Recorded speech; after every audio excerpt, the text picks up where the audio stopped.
জয়গুরু খামখেয়ালি প্রাণ চ্যানেলে আপনাদের স্বাগত। আজ আমরা পড়ব গল্পরসিক রসরাজেশ্বর শ্রী শ্রী ঠাকুর।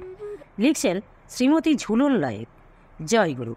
পরমারাধ্য শ্রী শ্রী নিগমানন্দ পরমহংসদেবকে চতুর্বিদ, সাধনবিদ, নির্বিকল্প সমাধিবুদ্ধিত সদ্গুরু এবং যোগীগুরু, জ্ঞানীগুরু, তান্ত্রিক গুরু, প্রেমিক গুরু প্রভৃতি গ্রন্থের রচয়িতা হিসাবে আমরা সকলেই জানি। কিন্তু গল্পরসিক, হাস্যরসিক ঠাকুর শ্রী নিগমানন্দের পরিচয় সম্পর্কে শিষ্য ভক্তবৃন্দ বিশেষ অবগত নন। ঠাকুরের দিব্য জীবনের এই বিশেষ দিকে আলোকপাত করবার জন্য এই প্রবন্ধের অবতারণা। ঠাকুরের অন্তরঙ্গ পার্ষদ শ্রীমৎ স্বামী সিদ্ধানন্দ সরস্বতী মহারাজ গল্পরসিক ঠাকুরকে আমাদের সম্মুখে উপস্থাপিত করেছেন শ্রী শ্রী নিগমানন্দ গল্প সঞ্চয়ন গ্রন্থের মাধ্যমে। ঠাকুর মহারাজ সুন্দর গল্প বলতে পারতেন এবং তার দু চার কথায় গল্পের আসর জমে উঠত। তার কথিত গল্পগুলি ছিল মূলত উপদেশমূলক অথচ আনন্দ ভাবোদ্দীপক। নীলাচলে ঠাকুর নিগমানন্দ দ্বিতীয় খণ্ডের অবিস্মরণীয় অধ্যায়ে নারায়ণী দেবী লিখেছেন, ক্রমেই দুর্লভ হয়ে যাচ্ছে কথাশিল্প, অথচ প্রাচীনা যে কটি দেখেছি তাদের বেশিরভাগের কথায় ওই প্রসাদগুণটি আছে লক্ষ্য করেছি। সামান্য বিষয় নিয়েও কেমন হৃদ্য ভঙ্গিতে আলোচনা করতে জানেন তারা। কথা বলায় স্বাভাবিক একটা নৈপুণ্য ও লালিত্য ছিল অনেকেরই। আমাদের ঠাকুরের বেলাতেও এটা দেখেছি। তিনিও কথা বলতে জানতেন। সুললিত ও হৃদয়গ্রাহী ছিল তার বাচনভঙ্গি। নিজে হাসতে পারা এবং তার সাথে অপরকেও হাসানো সকলের পক্ষে সম্ভবপর নয়, কিন্তু এই দুরূহ কাজটি অবলীলাক্রমে করতে পারতেন আমাদের পরমারাধ্য ঠাকুর। গল্প বলতে বলতে তিনি নিজেও আনন্দে মশগুল হয়ে পড়তেন, আর তার শ্রীমুখ থেকে মজার মজার গল্প শুনে শ্রোতৃবৃন্দ আনন্দে বিভোর হয়ে যেতেন। শ্রীমৎ স্বামী সিদ্ধানন্দ সরস্বতী মহারাজের কাছে শুনেছি, গল্পের আসরে হাসতে হাসতে এক একদিন ঠাকুরের দম বন্ধ হওয়ার উপক্রম হতো। সমুদ্রের মতো উদ্বেলিত হয়ে উঠত তার বিশাল উদর। ঠাকুরের শ্রীমুখে বলা একটি মজার গল্প সকলের জ্ঞাতার্থে উপস্থিত করা হলো। লাউ লাড়ন্তং। এক গ্রামে 10 চাটাই নামে এক দিগ্বিজয়ী পণ্ডিত উপস্থিত হলেন। তিনি পরপর সাজানো 10টি চাটাইয়ের ওপর বসে তর্ক করেন বলে তার এই উদ্ভট নামকরণ।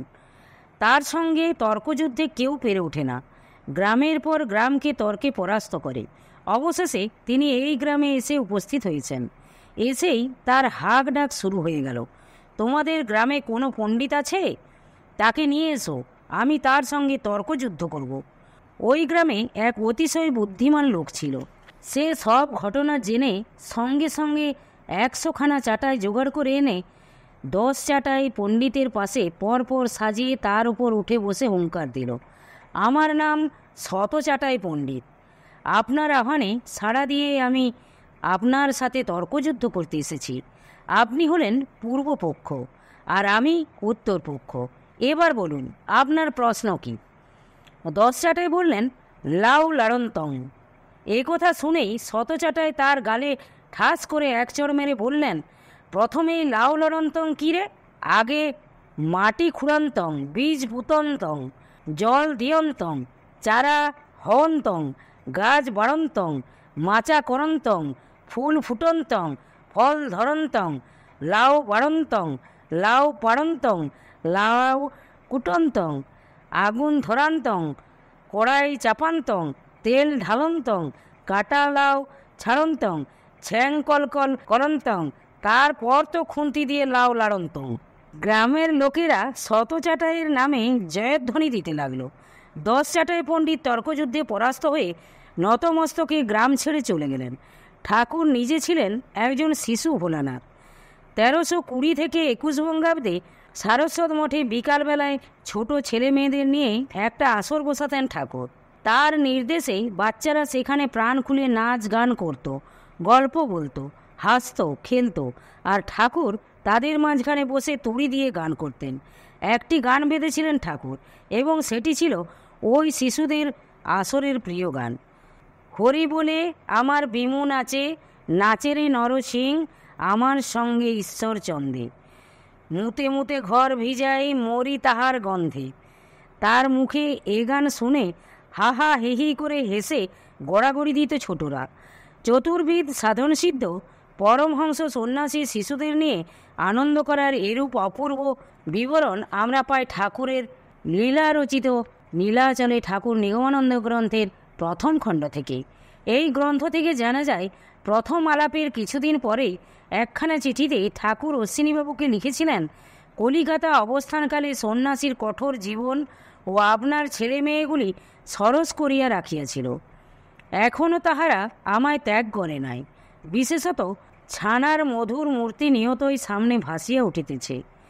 এই ছেলে মেয়েগুলি ছিল ঠাকুরের বন্ধু, এবং ঠাকুর তাদের কী ধরনের চিঠি লিখতেন তার একটি নমুনা দেওয়া হলো। প্রিয় বন্ধুগণ, তোমাদের প্রেমলিপি পাইয়া আনন্দিত হইলাম। তোমাদের আগেই কি পত্র লেখা উচিত ছিল না? এবার বন্ধুত্ব পাকা হইয়া গিয়াছে, তবুও আগে চিঠি লিখিলে না কেন? আমি তো খুব রাগ করিবার জোগাড় করিতেছিলাম। এমন সময় তোমাদের পত্র পাইয়া রাগে অনুরাগের সঞ্চার হইয়া পড়িল। যাক, বন্ধুটিকে ভুলিও না। তোমাদের মতো আমারও দুধে দাঁত পড়িয়া যাইতেছে। আমরা এক বয়সী বটে, কাজেই বন্ধুত্ব খুব ঘনীভূত হওয়া দরকার। আমার বলাই ভক্তটির কথা লেখো নাই কেন? তোমার দিদির পত্রও পাইয়াছি। এই পত্রেই কুশল জানাইলাম। সকলে আমার আশীর্বাদ জানিবা। ইতি তোমাদের বন্ধু ঠাকুর।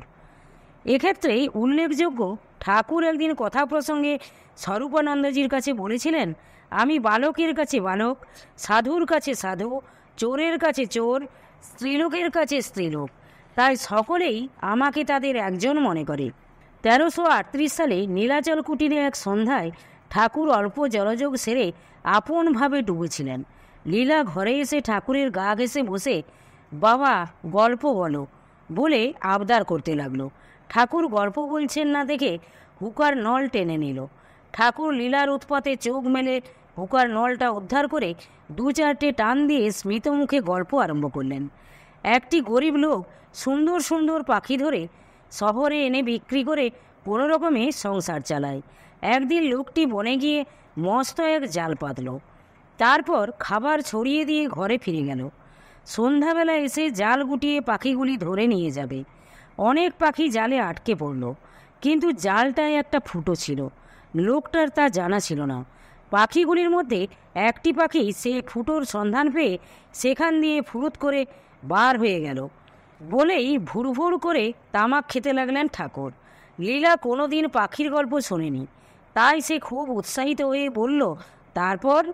ঠাকুর বললেন, তারপর ফুরুত করে আরও একটা পাখি বার হয়ে গেল। ও বাবা, বলো তারপর কি হলো? তারপর আবার ফুরুত, আর একটা গেল, আবারও চুপচাপ। তারপরে মেয়ের প্রশ্নে স্নেহময় পিতার জবাব, দাঁড়া, আগে সব পাখি বার হয়ে যাক, একটার পর একটা ফুরুত করে উড়ে যাচ্ছে তো, বলে হুকার নল হাতে চোখ বুঝলেন ঠাকুর। ছোট্ট লীলা বুঝতে পারল বেজায় জব্দ হয়েছে সে। 1369 সালের বৈশাখ মাসের আর্যদর্পণে অবিস্মরণীয় প্রবন্ধে লীলা অর্থাৎ নারায়ণী দেবী লিখলেন, অবোধ বালিকার অনুরোধে কখনো কখনো গান শোনাতেন ঠাকুর। হরিনাম খাসা গুরুক, ভুরুক ভুরুক, টান দেখি মন দিবানিসি, নেশায় মন মেতে যাবে, মজা পাবে, মনে মনে হবে খুশি।